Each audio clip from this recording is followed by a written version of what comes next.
Hello, welcome to Abracadabra. Create what you speak. I'm iLan Azoulai. I'm your host, spiritual mentor, sound therapist, and a guide for you who are ready to reclaim your power, your gifts. Recognize your gifts that were given to you, to every one of us.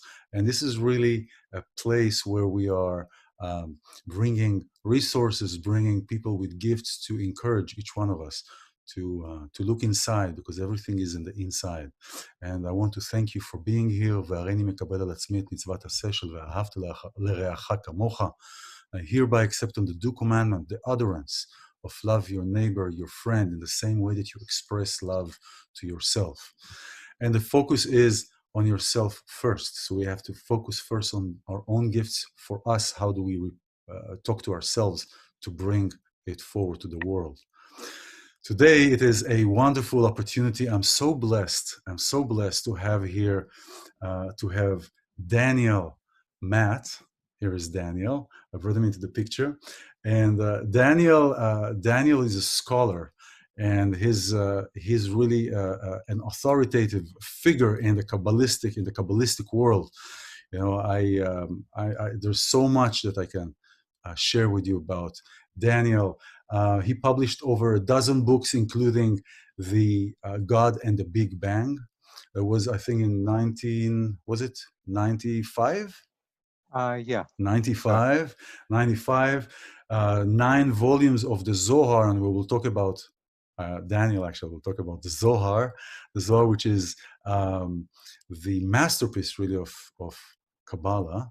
And he recently finished the entire 12 volumes of the Zohar that was published by Stanford University Press. Yeah. And so for this work also, Daniel has been honored with the National Jewish Book Award and the Koret Jewish Book Award. The Koret Award called his translation a monumental contribution to the history of Jewish thought. Daniel, Hanan, Matt, welcome. Thank you very much for taking your time and for blessing our time here and the viewers with your presence and knowledge. Thank you. Thank you. You know, when I was working on the Zohar, one of the commentators on the Zohar is an ancestor of yours, I believe, a man named Avraham Azoulai. And his work on the Zohar was very helpful to me. So it's nice to meet his descendant and discuss Kabbalah. Well, you know, it's a big weight on the shoulders, you know. So I'm grateful. You know, it's really interesting that how everything is bottlenecking up to here, is how everything comes in, you know, into being. You know, you talked in one of your lectures in 2012. God is not a static being, but a dynamic becoming. And it's really captivating, because this is really, I feel, you know, everything that is happening in our lives and how we choose, you know, the power of choice, how we choose where to be, is really a dynamic evolution. Is a dynamic, evolution by default is dynamic, but a dynamic really understanding and perception. How did you, tell us about you more. You'll do a much greater job than I can. It's just wonderful. I'm glad for you to be here. Well, thank you. Well, I think, you know, when I was growing up, one of the formative influences in my life, of course, for everyone, it's your father and mother. My father was a rabbi, and I always looked up to him and learned from him. And really, I think I fell in love with Torah because I was in love with him, and he was teaching Torah. And I just wanted to imitate him, wanted to explore what he was doing, what he was about. And he always talked about God. I didn't know who God was, but I knew who my father was a little bit, and I knew that God was important to him. So he really taught me how to sing Jewish prayers and study the Bible in Hebrew. And I remember, you know, always wondering when I was growing up, you know, who is this? What is this? And then later in my late teenage years, I discovered Hasidism, Hasidic stories, Hasidic tales through the writings of Martin Buber. Mm. And that really captivated me because Hasidism really tries to, as you were saying, tries to find God within. So it's no longer imagining someone up there in heaven who's running the show, Mm. but an energy that's animating the universe and that we can feel inside of us. And that really felt so much more exciting and possible to experience. So I just followed that thread of Jewish mysticism. I started studying Hasidic texts in Hebrew, and I noticed that those Hasidic texts would often quote from a book called the Zohar. Hmm. And the Zohar is, as you mentioned, the masterpiece of the Kabbalah, the major work of Jewish mysticism, but it's written in a very strange style. It's written in a foreign language, first of all, in Aramaic. Yeah. So even if you know Hebrew, you can't necessarily make sense of Aramaic. And it was a book that was not clear. It was Was cryptic. intentionally cryptic. Yeah. But these Hasidic stories and Hasidic tales, Hasidic teachings would quote one line, one phrase that made sense from the Zohar. And every few pages, I would run across a phrase or a word or a line from the Zohar, and that intrigued me. And I wanted to study it. And finally, my junior year abroad, I was studying at Brandeis near Boston, but my junior year abroad, I went to Israel, to Jerusalem, and I studied for 1 year at the Hebrew University. Hmm. And I figured that was my chance to delve into Zohar. And I took beginning Zohar and advanced Zohar at the same time. Wow. I figured I had 1 year, so I figured I'd do both of them, and I was totally lost in advanced Zohar. But that didn't matter because I was also lost in beginning Zohar because that's the way the Zohar is. So you were in But I concert. am, huh? You were in concert. Yeah, I was encountered by it. I was immersed in it. I was fascinated by it, and I really fell in love with that mystical interpretation of the Bible. Mm. And then I just studied it and made my way through it. And then I had the opportunity of I actually translated selections from the Zohar. I wrote a book called Zohar, the Book of Enlightenment, which Yeah. is really 2% of the Zohar. You might say the greatest hits of the Zohar. So it's like the best of, so to speak. Yeah, the greatest hits of the Zohar. Yeah. That I did many years ago. But then in the mid 90s, 1990s, a wealthy Jewish family in Chicago, a woman in that family wanted very much to study the Zohar, but she didn't know Hebrew or Aramaic. She began studying with an Orthodox rabbi in Chicago. And after studying for a while, they were using an older English translation that's not so good. After studying for a while, this woman, Margot Pritzker, said to the rabbi, or the rabbi said to her, let's do a new translation. So they came up with the idea of doing a new translation. Why? So that she would be able to understand the Zohar. Oh. So they knew that I had worked on Zohar, and they approached me, and then I began translating the entire book really for her, Wow. really, to make it available more widely. But the initial motivation was so that she could She could make study it. sense of it. So this was like a 20-year project. We didn't know how long it would take. Basically, she asked me how long it would take. I told her 12 to 15 years, and she said, "You're not scaring me." Uh, and that's actually how I decided to do it. But then it turned into a little bit longer. But it's the whole thing took about 20 years. The Wow. entire thing in English is, as you mentioned, 12 volumes. I did 9 of those, 9 of the 12 volumes Yes. covering the Zohar's commentary on the Torah, and there are 3 additional volumes covering other sections of the Bible that the Zohar interprets. But we are in a congested time where I feel all the worlds are coming together, all like the dimensions that are closing in. Everything is coming to a contraction, so to speak. Kind of, and we see things that we haven't Hmm. seen before. We experience experiences we haven't experienced before, and I feel that that relating aspects from your studies about the Zohar and the Torah here to relate to what we are experiencing today will help others to connect, let's say, to the Zohar from a different angle, from the angle of what Hmm. is happening today. Because studying with rabbis, Rabbi Reese, for example, tells me, no, it doesn't matter where you come in to study from. It doesn't matter what door you open, really. As long as you open a door, and it's as long as we open a Hmm. door to what attracts us, just like what attracted you in diving into this, into mysticism, Hmm. into Jewish mysticism. What can we bring into what is happening today with corona, dictatorship style, really oppression coming? Everybody is rising up, or most of everybody is rising up. How is that? How is that related Hmm. in the teachings? Right. Yeah, I think what to me is fascinating about the Zohar, it's really two things. One is what the Zohar says, and the second is just the fact that it's so creative, that it takes such a new approach to the tradition. Hmm, So, in a way, it teaches us certain specific things, but more than that, it inspires us to develop our own relationship to Torah. As you were saying, it doesn't matter so much where you enter. The point is to enter, hmm, to open the window. Right? Krishnamurti once said that what matters is to leave the window open. You can't predict what's going to come in. You can't be sure that you have absolute truth, but just to allow an opening. And that's what the Zohar does to the Torah.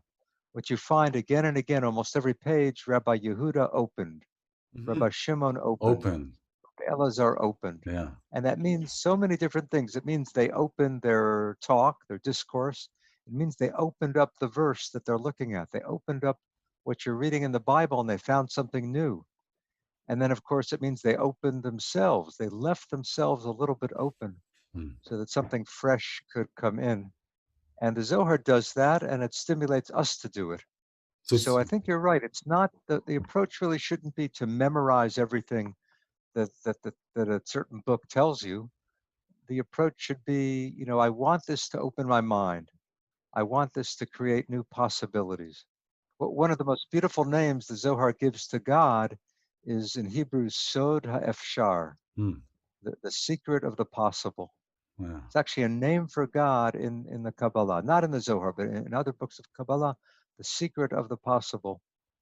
And that's what is so valuable. So so But I, ba- but yeah, so basically, challenging our perception is a gym for our imagination. yes, yes, challenging us to, right, not to be satisfied with our current understanding of who God is or who we are. And as you said, there's really this dynamic interrelationship between the divine Hmm, and the human. And in the Zohar, it's not always clear whether the text is talking about God or talking about your own inner being. And it wants you to keep wondering, is this God? Is this something inside of me? And finally, you discover there's a divine spark within each of us, and we're able to contact that and hopefully to fan that spark into a flame. Well, isn't it says that each one of us should look at the world as if it was created just for us, and yet I say that it's not only about us, because if we look at it this way, the ego come and plays along, Right, you right. know. There's a great Hasidic rabbi who said you should actually have in your pocket one piece of paper. On one side it says Bishvili nivra ha'olam, the world was created for me. On the other side of the paper it says Va'anochi afar va'efer, Hmm. I am dust and ashes. So Wow. to move back and forth between realizing how little we are, how puny we are, and how vast we are, how we can tap into the oneness of it all. Hmm. Wow. I think that, being able to navigate between those two poles, and as you said, there's a danger of getting stuck. If you just get this stuck in I am beautiful, I am great, then it's all egomania. And if Yeah. you just put yourself down, then you can't get much done. So to be able to move between those two and to ideally to find a balance, a harmony. Yeah. This is interesting because these times that we are where we are, what we're experiencing now with the coronic times. Um, by the way, how are you doing this now? Are you giving lectures and everything via Zoom, or do you go, or is it how is it happening now? I began actually about a year and a half ago to teach Zohar on Zoom. Actually, the course is called Zohar Zoom. Oh, that's great. And when I did it a year and a half ago, people were doing it, but it wasn't, taking over the world. But now, since the virus, the course is growing, and I think people find, I'm sure you find this, that we need some kind of spiritual program, some spiritual devotion to help us through these challenging times. And it's wonderful to meet together with a group and study Torah or Midrash or Talmud or Yeah, spirituality of yeah. Eastern, Western, Well, to find the spiritual core. well, we are actually having a spiritual structure. We just need to pay attention. For example, the Quranic times, as I call it, is really the most wonderful to find meaningful connections because it lacks the bribe. Bribe. The bribe, the sentence in Judaism which says shmirat negiah, the Ah, keeping the touch away. yeah. The touch is a bribe as much as it's wonderful Mm. and it is connecting. But when Huh, we meet like that, it is a huh. wonderful opportunity to first really get to know that person in Right. relationships. Uh-huh. When people come, because I see people are telling me, how am I going to meet somebody now? How am I going to meet somebody now? I'm Yes. telling them, what are you talking about? This is the best time to meet. So Ah, yes, there is not interesting. the physical touch, but there is the Yeah. opportunity. Everything is an opportunity. There is the opportunity to really meet somebody to their core. Right. Then when you eventually get together, then it's really the cherry on top of the cake, you know? Uh-huh. So I think there is as you said, right? It is the creativity, the opportunity that is here. Well, let me say something Yeah, for a moment about Corona, because this came please. up in the Zohar course. It's interesting. Corona is the name it's called. It goes by various names. And in Hebrew, the word for Corona is Keter, because Yeah. Keter means crown and Corona means crown. And Virus HaKeter is one of the names for it in Israel. But it's amazing. I'm sure you know that in Kabbalah, Keter is a name for the highest level of divinity. God is described as having 10 qualities or 10 sefirot. Hmm. And the very first one is Keter, the crown Yeah. on the head of this divine human body, various aspects, right and left, various limbs. But the first one of all the 10 is Keter, the crown. And it sounds strange that we have such a beautiful name for the highest level of Kabbalah and for this devastating plague. But another name for Keter is Ayin, spelled Aleph Yud Nun. And ayin is nothingness, Hmm. but in mysticism, as I'm sure many of you know, nothing is actually a very positive term because it doesn't mean nothing as a blank. It means no thingness, the pure Yeah. potential, Mm. that which could become anything. So it's really a combination of destruction and the possibility of creativity. And that connects to what you're saying. This time, which is so devastating for much of the world, is also a great opportunity to see things in a brand new way, to Mm. leave our patterns, to undo the patterns we're so used to, our habitual patterns. Yeah. And Yeah. there's something they're very liberating about that ayin, that no thingness. The no thingness. Yeah. The endless. It's really becomes like it becomes like the beginning of everything. It's like the end of something, and at the same time, it's the beginning of Right, everything. Does that have right. to do anything with? Is that correlating to the tzimtzum shvira, and at the same moment there is tikkun, which is the three stages where Yeah, we're. that comes up a little bit later in Kabbalah, that the notion of God is nothing you find in the Zohar and in the early Kabbalists. When you come to the next great creative period of Kabbalah in Sfat, Hmm. in Safed, that Yeah, beautiful Galilean town that love many it. of I us love have that been place. to, Yeah. Hmm. there you had a new development of Kabbalah, a new flowering of Kabbalah, and the central figure there was a man named Isaac Luria, Yitzchak Luria, the Ari, the lion. And he taught this paradoxical theory about really what he's saying is that at the beginning, all there was God. There was nothing but divinity, an infinite ocean of the divine. So, how could the world exist at all? If God filled all space, how could there be room for anything that wasn't God? So, Luria teaches that God actually first, before he could create, God had to withdraw in all directions and leave an empty space, leave a void, leave a vacuum. Mm, And into that vacuum, the divine light could then flow in a measured way to create the world. But the energy was so much, the divine light poured in so powerfully that there was a shattering of the vessels, shivirata kelim, a breaking of the vessels, and the light that was supposed to create the world, instead, the vessels that were conveying that light couldn't withstand the power of the light. They shattered. And from that moment on, there's sparks of divinity. The world did come into existence, but there are sparks of God hidden within everything, mm. within all material objects, within every human being. And the spiritual task is what you mentioned, tikkun, the repair or mending, to bring back some harmony, to restore harmony. And that's what we are meant to do by acting virtuously, by learning how to care for one another, by healing the planet. In other words, we're actually partners with God. That's one of the radical teachings of the Kabbalah, that God needs us.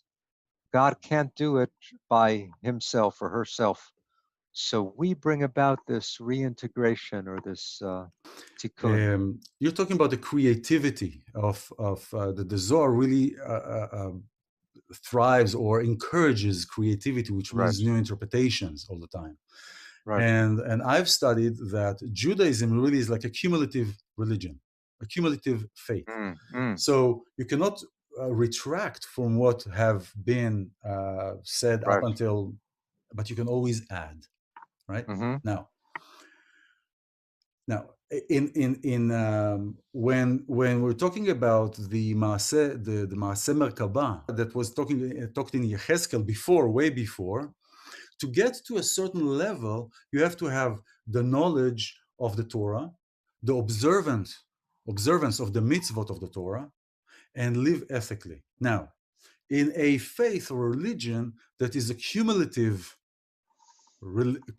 faith, where in every generations you have rabbis that are adding to, Right. and which mitzvot of the Torah are you going to keep? Those who were initially prescribed, so to speak, or those Right. who are accumulated to it? And maybe the accumulations of these mitzvot are hindering from seeing and getting certain Mm-hmm. things done. Right. No, I think here it's where that creativity is so important. The Zohar is emphasizing creativity, but really what it comes down to is, interpreting the Torah. Because right from the start, the Torah really was too hard to follow. Right? The rabbis changed the Torah by interpreting it. And then the Kabbalah changed Rabbinic Judaism by interpreting it. And Hasidism changed Kabbalah by interpreting it. And we have to change whatever we've inherited through that creative interpretation. Hmm. So, I'll give you an example. The very first verse of the Bible, right? In the beginning, God created. mm-hmm, Bereshit mm-hmm, bara Elohim. mm-hmm, It's very clear what that means. It's pretty clear what that means. In the beginning, God created. But it's interesting, the Hebrew actually says Bereshit, in the beginning, bara, created, Elohim, God. mm-hmm, So it's in the beginning, created God. Now, it doesn't matter that you have the subject coming after the verb, created God. We do that sometimes in English too, like, thus yeah, spoke the king. exactly. It means the king spoke. So in the beginning created God, it means in the beginning God created. But the Zohar says no. Let's read it exactly in the order it comes. In the beginning, it created, because the word created can also mean it created. In the beginning, it created God. Hmm. That's how the Zohar interprets the beginning of the Torah. Not that God created, that God was created. In the Hebrew version or in the I Aramaic. mean, the Aramaic of the Zohar is saying that the Hebrew of the Torah means in the beginning, it created God. Hmm. So God is actually the object of creation, not the subject. Oh wow! It's That sounds very bizarre, But then Wow. you wonder, okay, if God's the object, then who created God? So Wow. the Zohar really says the ultimate reality of God, that's what we call Ein Sof, infinity. What we call God is already a secondary thing. And that's why they say that, that's why it says that Bereshit, the letter Bet, comes it's the second letter of the alphabet, which means there was an Aleph, an a Hebrew before that. But Right? that's interesting, as I kind of mentioned, all these 2 weeks have been a chain of events that have been manifested, at least in my life, in my experience, and with the people that I know and people that I work with, but in my experience, where all this information and people that have been appearing in my life and as a shluchim come, give information, go, Mm-hmm. come, Mm-hmm. and really the information that is related to either spiritual beings or outside beings, outside different species that are coming into this place, and the information that is being received through them, about them, and about Mm.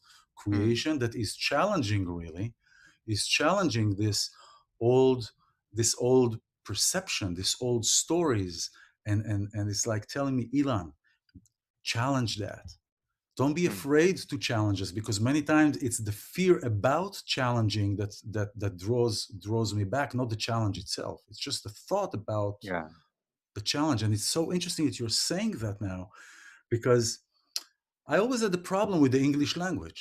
For example, when it says Bereshit bara Elohim tarararam aya ve'aya yom echad. Yom echad. Mm-hmm. Echad means a day. Doesn't hint on a sequential day. But in Right. many English versions, it says day one or the first Mm-hmm. day, The first day. which is Right. hinting to a sequential day. But there was no, I didn't get from the Right. Hebrew Right. Torah that there is a Yeah. sequence. Well, this is fascinating. Yes, this really that applies, to God too, to say that God is one. It's not one as in one, two, three. It's really God is oneness. That's how Oneness. the mystics reinterpret Hear, O Israel, the Lord our God, the Lord is one. It doesn't mean that there's one God. That, of course, that's basic. There's oneness from the place of Now it one. means God is the oneness of it all. Wow.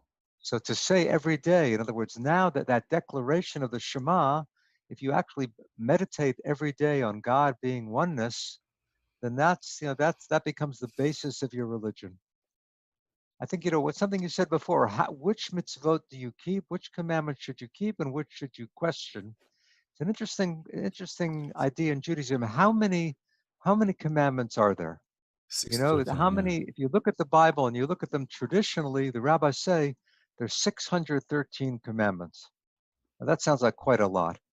It actually, if you count up the number of them that apply today, it's probably something like 100. But there's a Hasidic teaching that says, you know how many commandments there are? Look at the verse in Proverbs, B'chol derachecha da'ehu. Hmm.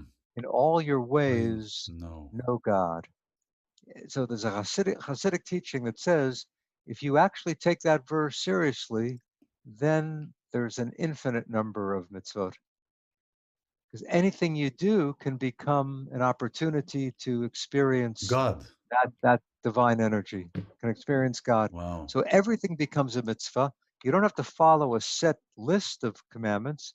You can moment by moment discover ways to to cultivate your awareness.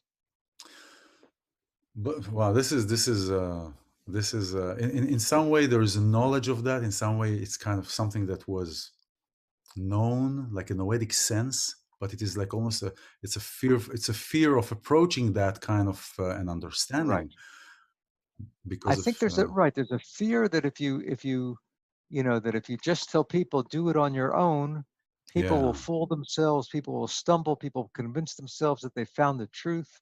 Right? We always want to find the truth, but there's really no final absolute truth that's going to work for you every day and that's going to work for every person.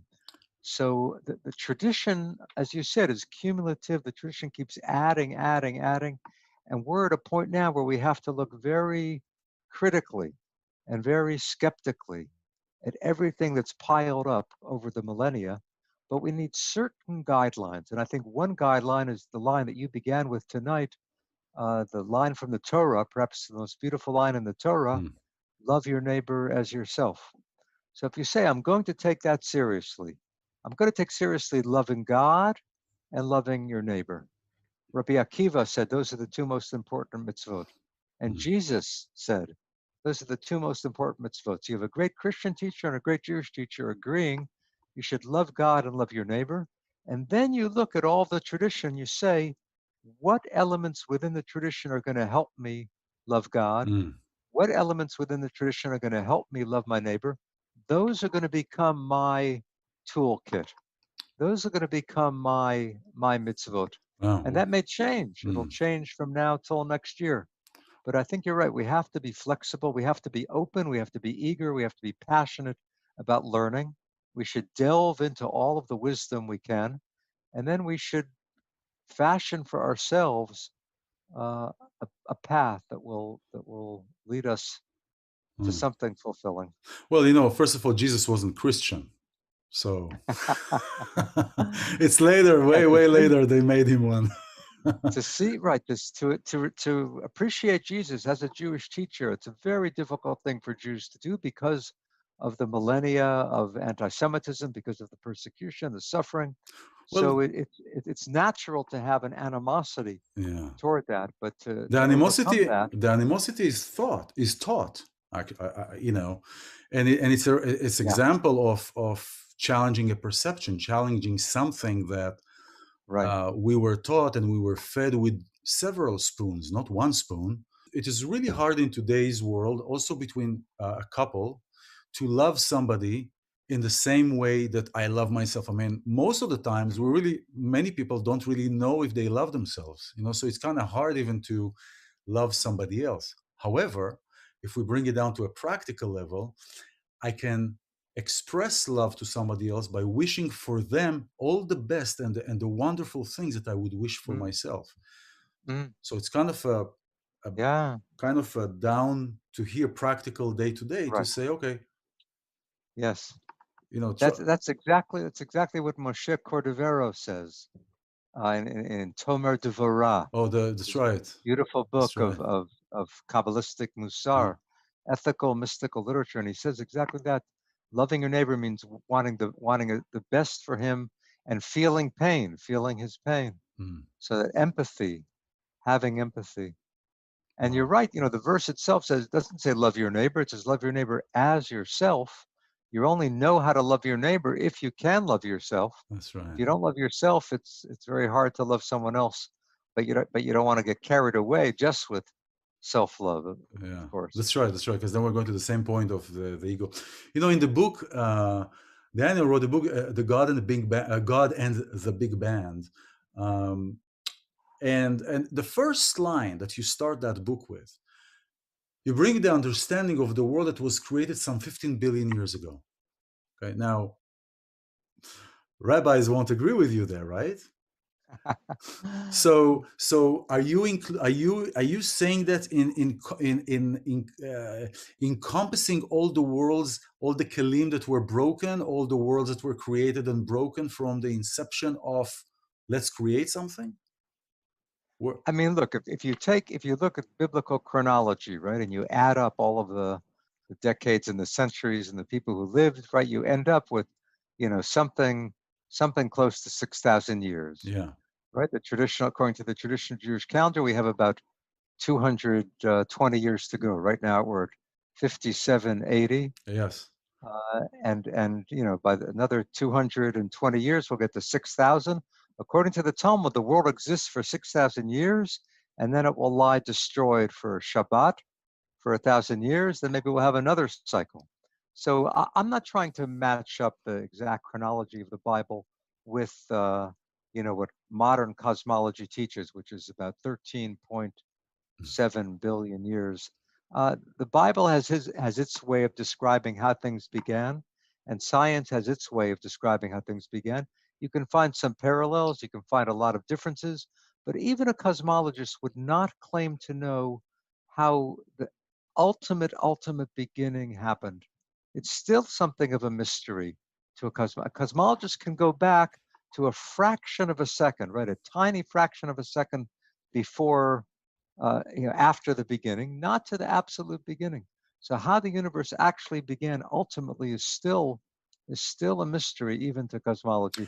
But I see beautiful, profound teachings. I've really, when I was growing up, as I said, I was a rabbi's son. When I was growing up, I was always wondering who has it right.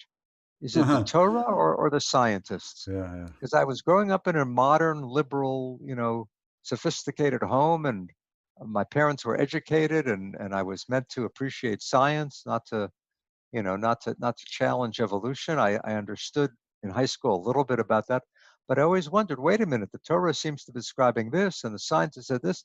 So that book, God and the Big Bang, it really came out of years and years of wondering who has it right. And I finally, by searching and exploring, I came to the conclusion that each of them has one piece of the puzzle.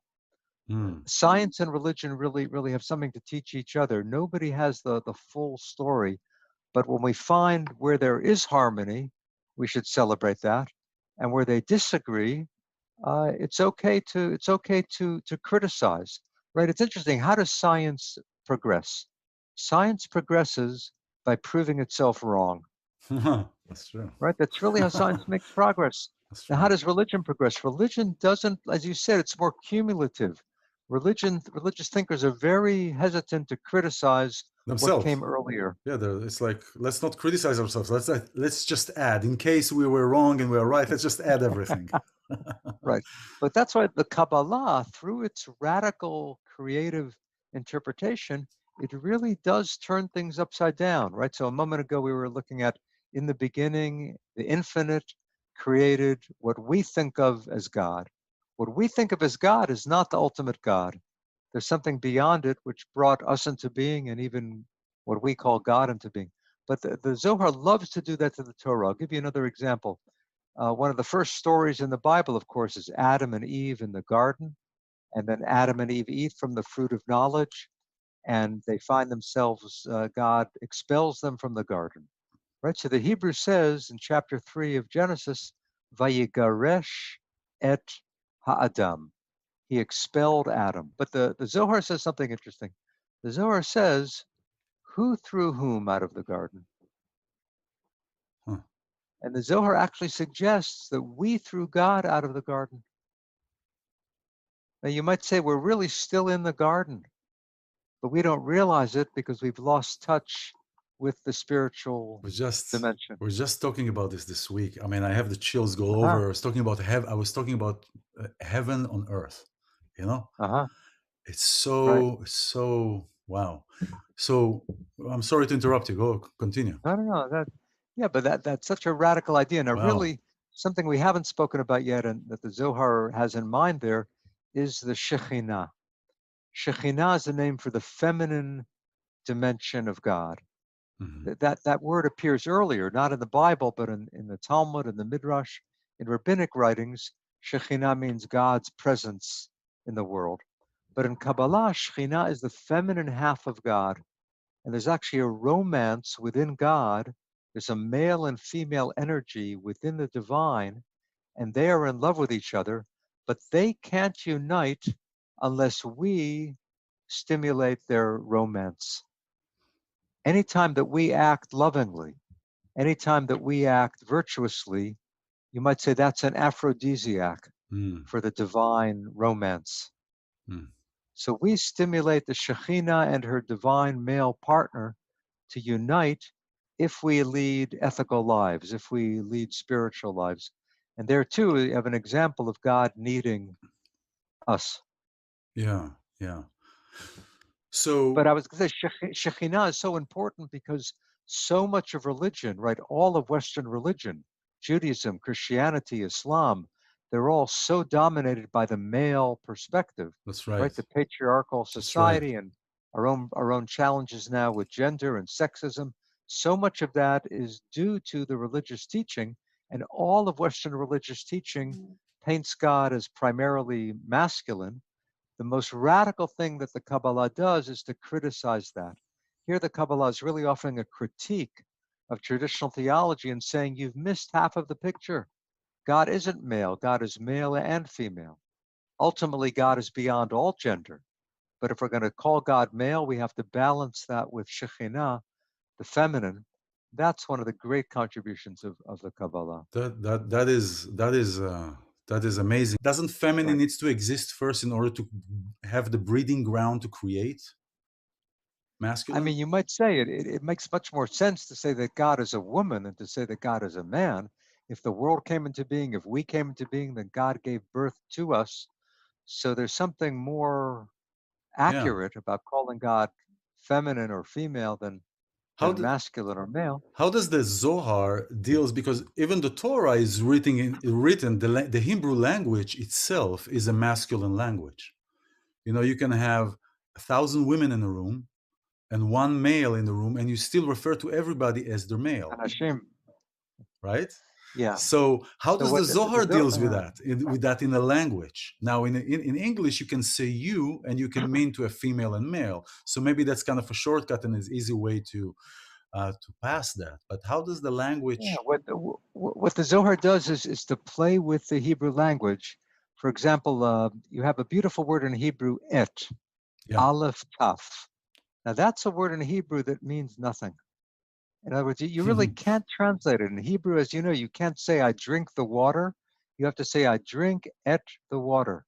You can't say I see the sky. You have to say I see et the sky. In other words, et introduces a direct object. That's its main function in Hebrew. But the Zohar says, no, look at that word et. How is it spelled? It has the first letter of the alphabet, aleph, Yeah. and the last The letter of last the one. alphabet, taf. That's This is right. like we say from alpha to omega, from the first to the last. So aleph to taf, that becomes a name for Shekhinah. Wow. That's one of her names. Why is she Aleph to Taf? Because she includes all of the divine qualities. She's the feminine. She includes the male and the female. She is A to Z. She is Aleph to Taf. The Wow. Zohar loves to interpret that word, that little word, that little magical word, as the divine feminine. This is amazing. This is fascinating. I mean, I want to ask you. I want to ask you to. We're almost done, but I want to ask you in one more about one more subject. But before that, the Torah, for the most part, is really teaching us about us, like you said. It's really for us. It's the pardes. It's the simplest. It's the story level, the hinted level, the deep level, and the mystery. There's Hmm. four levels of the Right. four quality levels. But on the story levels, in the Torah, we have so many stories that, for me, since I was a child, were contradicting in the concept. For example, there is the story of the guy that cut wood on Shabbat, Mm. right? And the mob, the people, brought this guy to Moses and says, he cut trees on Shabbat. What should we do with him? It's like a 20,000 people mob bringing him. Now he says, okay, let me go Yeah. into the tent and let me talk to God. And I'll come. 3 days later, he comes out and says, God said, kill him. Now, you know, it contradicts to everything that is ve'ahavta l'reacha kamocha. You know, the question is, Hmm. how do we challenge that as we are encouraged to challenge? How do we challenge a story that on the surface appears to please the mob or to please the political state of, for example, Moses? Yeah. Now, I'm not, God forbid, I'm not demeaning anybody, and I don't want to offend anybody here that is Right. listening.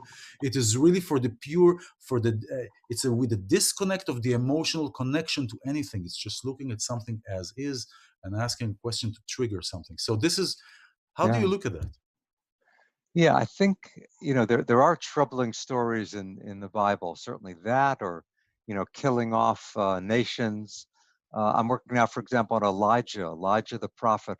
It's an amazing figure, but he has a very harsh, violent side too, slaughtering the prophets of Baal.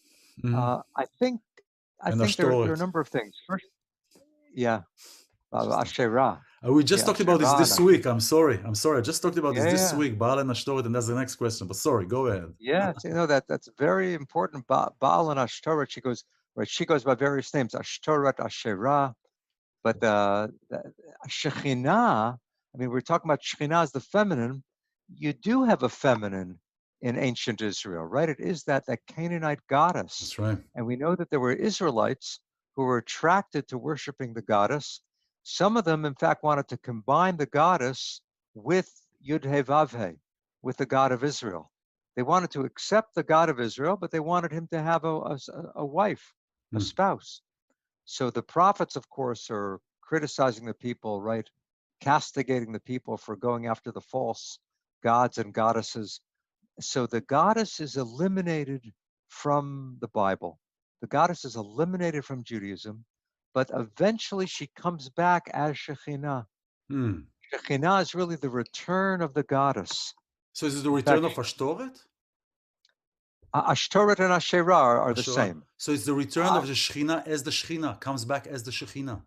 the ancient goddess now comes back as Oh, Shekhinah. wow. And in fact, the Zohar says something amazing. This is, I think, the most radical thing in the whole Zohar. The Zohar says that Shekhinah's original name was Asherah. Oh, man. This is, this That's is, actually shocking. That's really though, there shocking. was in 1977, an interruption in the British broadcast of as they say, was an interruption from the um, the Ashtora Galactic Command, Hmm. right? I will send you that clip, and inside, and they're talking about really how how humans, how they're moving through, and how we are really damaging and going into the negative. And Uh-huh. every so few seconds, back in 77, there wasn't really a digital way of stopping Right. frames, but they put every so many frames, they put a slide, like a subliminal message Uh-huh. slide. And one of the slides is taken from Shoftim Bet, uh, Hmm. uh, Judges Yeah. 2, verse 13, where it's talking about, and they left God and they worked Baal and Ashtoreth.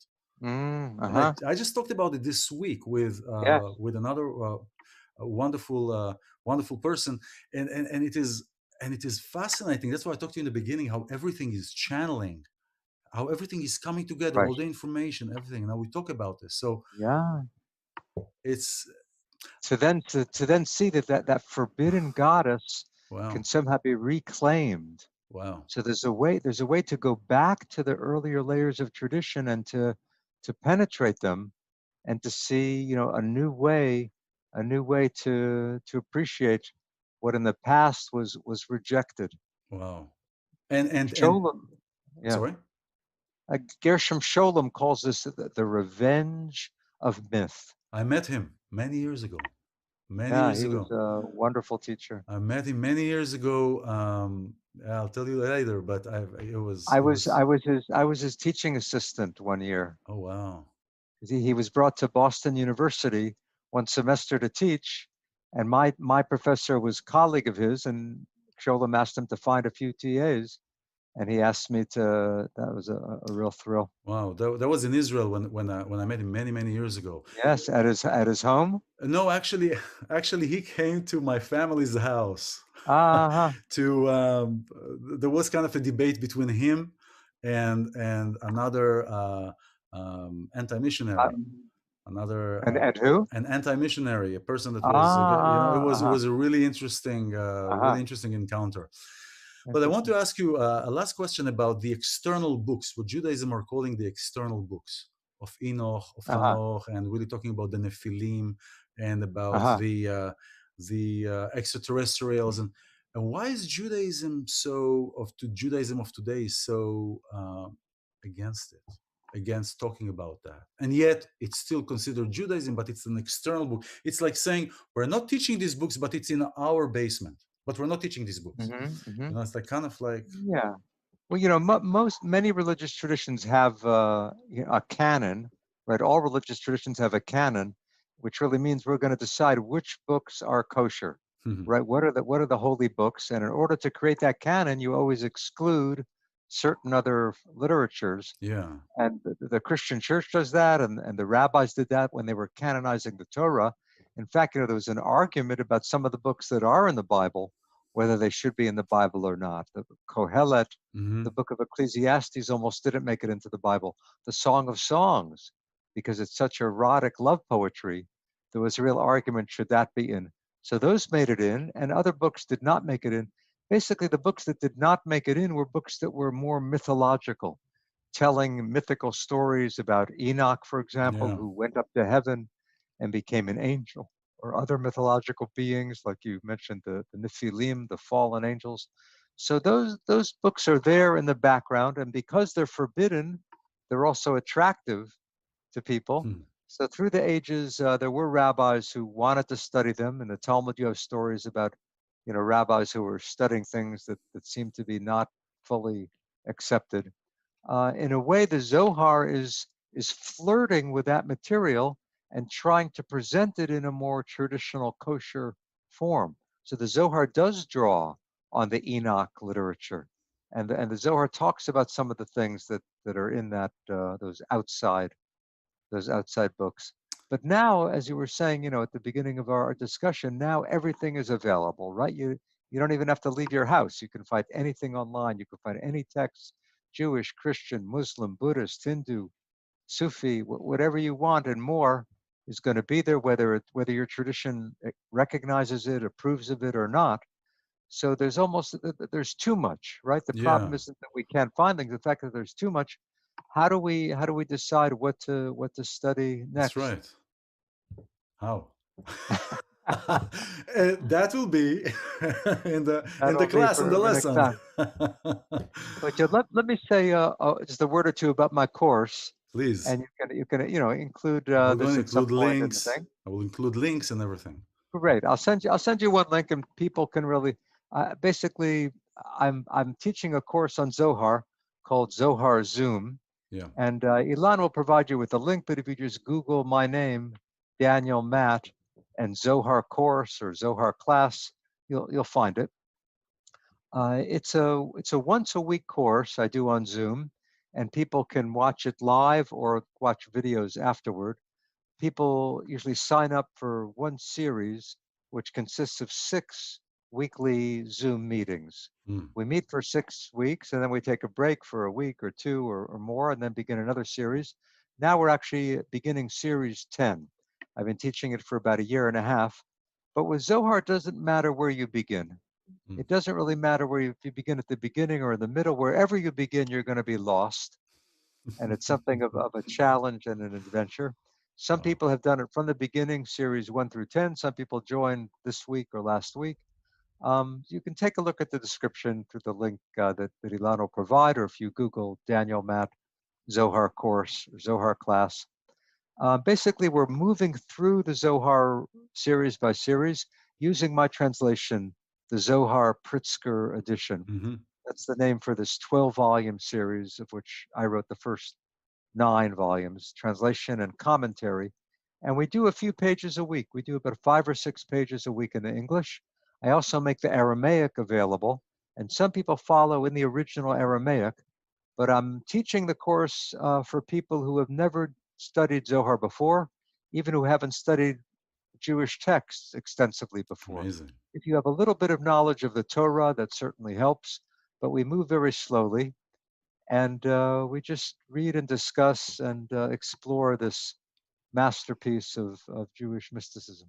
This is amazing. Everyone, I really recommend even just to give it a taste. If you've been in this, if you've been in this broadcast, you can just imagine this is a tip of a tip of a tip of a tip of an iceberg that is a huge thing, and it is fascinating. Um, Let me say too Please. that the description, the course description, which you can find through iLan or through Googling, there I give some links to free sample sessions, the free meetings. You'll see an example of what the course is like, where we're studying and exploring. I'll tell you, right now there are about 150 people in the course. There are about 40 rabbis, Mm, and then I would say there may be another 40 people who know hardly anything about Torah or Judaism or Hebrew. And the middle is yeah. people who have studied something, who know a little Hebrew, but there's a beautiful Amazing. range. About half the people participate live each week, and about half watch the videos afterward. Amazing. Amazing. Great. Professor Dr. Daniel Matt, thank you so much for taking your time. I want this to be an encouragement for everyone to challenge the perception, to understand that everything is a possibility. Everything is like standing in the middle of a football field. Everything is possible. Thank you so much for being here, for embracing us with your presence, and for the knowledge, the vast knowledge, and the inspiration. Thank you very much. Thank you, ilan. It's beautiful to talk with someone whose name means tree, and the tree of the sphirot and the fertility. So Oh, good to be with you. thank God.